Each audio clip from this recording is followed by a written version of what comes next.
Shalom, everybody. Rabbi Edelstein here with this week's installment of Rabbi E in 3, brought to you as always by MEOR DC.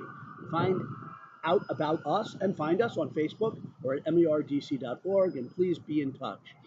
And I'm outside in DC on the campus of GW University on a beautiful fall morning to celebrate a new cycle of the Torah readings and of Rabbi E in 3, because we begin this Shabbos the book of Bereishis, the book of Genesis, with the very first portion of the Torah, and being out in this invigorating fresh air. There are birds here. I'm near a beautiful garden, as it were, like the Garden of Eden. It's a fitting place to begin the cycle again. And actually, it fits what I want to talk about too, because in this incredible, deep, profound first portion of the Torah, there's so many inspiring teachings. I would call them even divine pep talks from the creator of the heavens and the earth. So I'm going to give you 3 pep talks that are encompassed within this Torah portion among many. Number 1, and God saw all that he had made, and behold, it was very good. Tov ma'od, this creation, this world, this life is very good. That's pep talk number 1. Sometimes we might not feel it. We get bogged down in trivial things, sometimes less trivial things, but we get bogged down and we don't see the whole picture. We don't affirm the goodness of this world as the Torah does. It has to come and remind us. Pep talk number 1, it's a very good world, despite, and actually maybe because of the challenges, but it's a very good world. Pep talk number 1. Pep talk number 2, we have a big job to do in this world because we're in charge down here.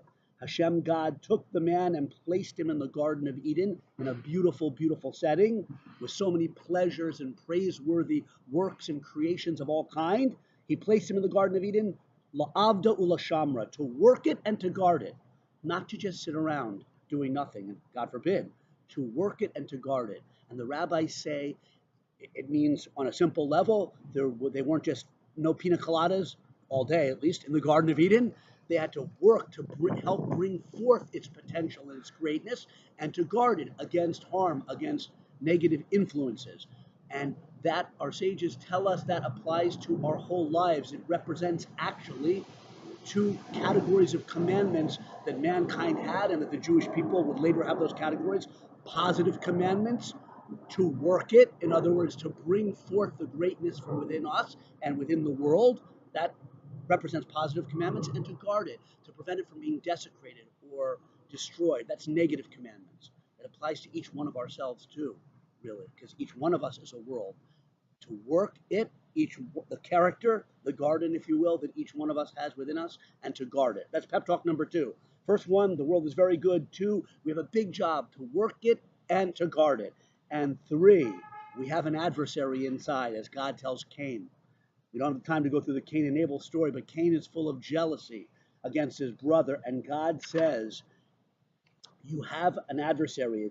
Sin rests at the door, meaning of your heart or in your life. Its desire is towards you, but you can master it. You have the power to overcome the challenges. In fact, that's our main challenge in life, the Torah says, is to battle that force of hate, of evil within us and without. It's a big job, but we can master it. It's a beautiful world. There's a big job to do, and we have the strength to do it. Have a wonderful Shabbos.